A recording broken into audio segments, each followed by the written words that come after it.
Hello বন্ধুরা, কেমন আছেন সবাই? ফার্স্ট ওয়ার্ল্ড কান্ট্রির দেশগুলোকে এক্সপ্লোর করার ক্ষেত্রে অনেকেই মেজর সিটিগুলোকে ফার্স্ট চয়েসের মধ্যে রাখেন।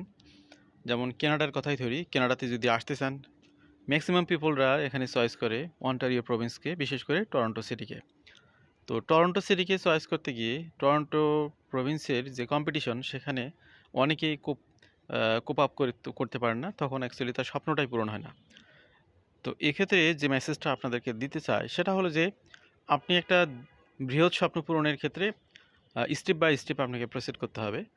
আপনি যদি মনে করেন যে আপনি একদম হাই লেভেলের কোয়ালিফাইড, তাহলে আপনি হাই লেভেলের কম্পিটিশনে নিজেকে প্রেজেন্ট করতে পারেন।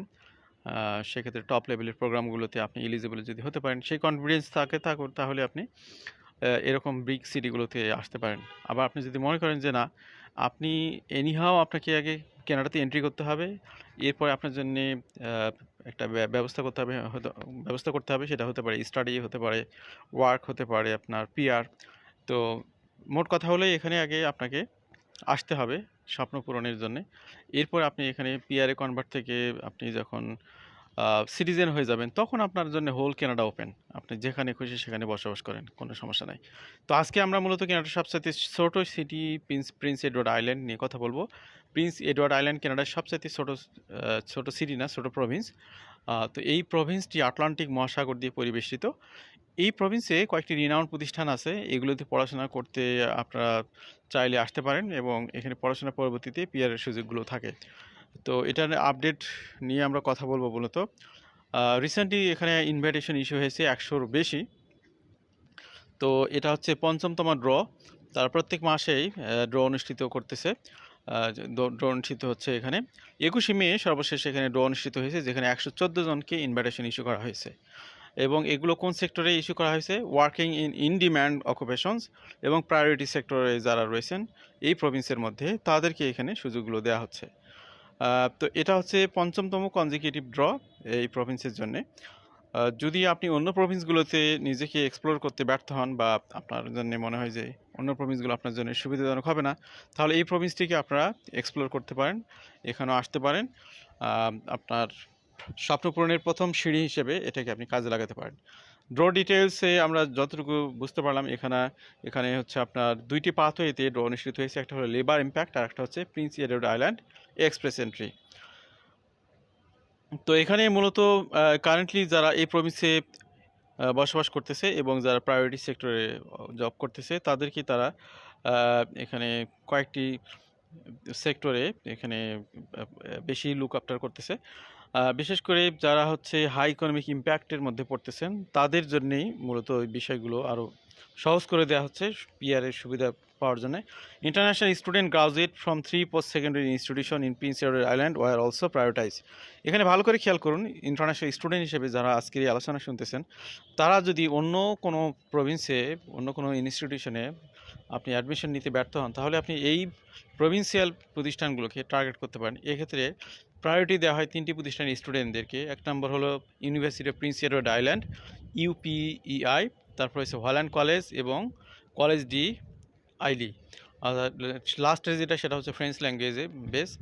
আর প্রথম দুটি হচ্ছে আপনার জাস্ট ইউজুয়াল সিস্টেমে। এবং এখানে পড়াশোনা পরবর্তী সময়ে আপনাদেরকে প্রায়োরিটি দেওয়া হবে, দেওয়া হচ্ছে already. The PNP has maintain the same selection criteria for all 5 draws it has held in 2026. This latest draw aligns with province anticipated invitation to apply schedule, which lists tentative dates for when draws will take place throughout the year.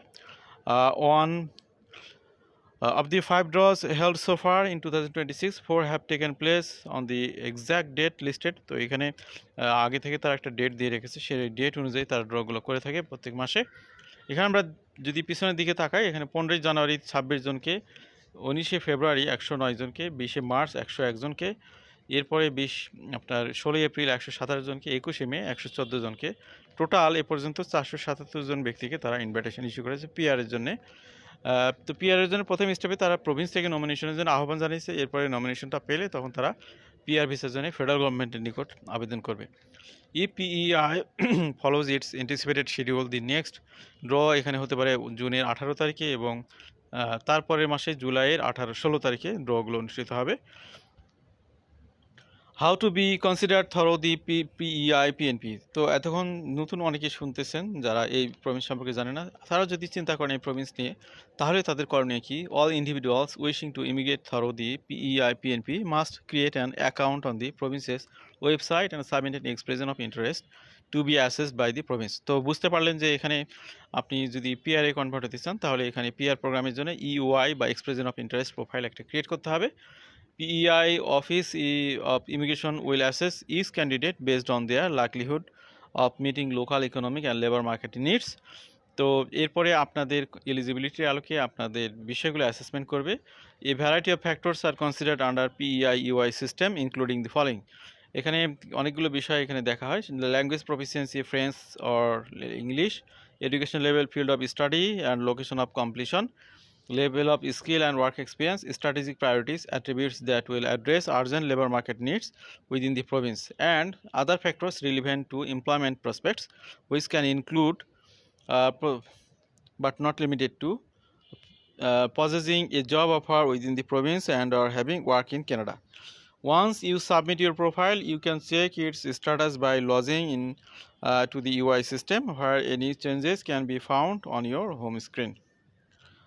Those who are invited will have 30 calendar days to submit a complete application for provincial nomination. এখানে ভালো করে খেয়াল করুন, আপনি যদি এই UI launch করেন এবং আপনাকে যদি ইনভাইটেশন দেওয়া হয়, তাহলে 30 কর্মদিবসের মধ্যে আপনাকে কমপ্লিট অ্যাপ্লিকেশন সেন্ড করতে হবে নমিনেশন পাওয়ার জন্য। নমিনেশন পাওয়ার পরে আপনাকে এখানে আগে এটা 60 দিন ছিল, এখন 30 দিন করে দেওয়া হয়েছে।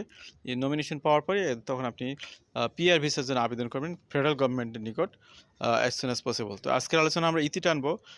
প্রিন্স এডওয়ার্ড আইল্যান্ড নিয়ে আপনাদেরকে একটা ধারণা দেওয়ার চেষ্টা করেছি এবং এই বছরের সবগুলো ড্র নিয়ে কিছু তথ্য আপনাদেরকে শেয়ার করেছি। কয়েকটি প্রতিষ্ঠান নিয়ে আমরা কথা বলেছি, যাতে করে আপনারা এই প্রভিন্সের বিষয়ে একটা ক্লিয়ার পিকচার পান। আশা করি তথ্যগুলো অনেকের কাজে লাগবে। ভালো থাকবেন সবাই। আল্লাহ হাফেজ। সালামু আলাইকুম।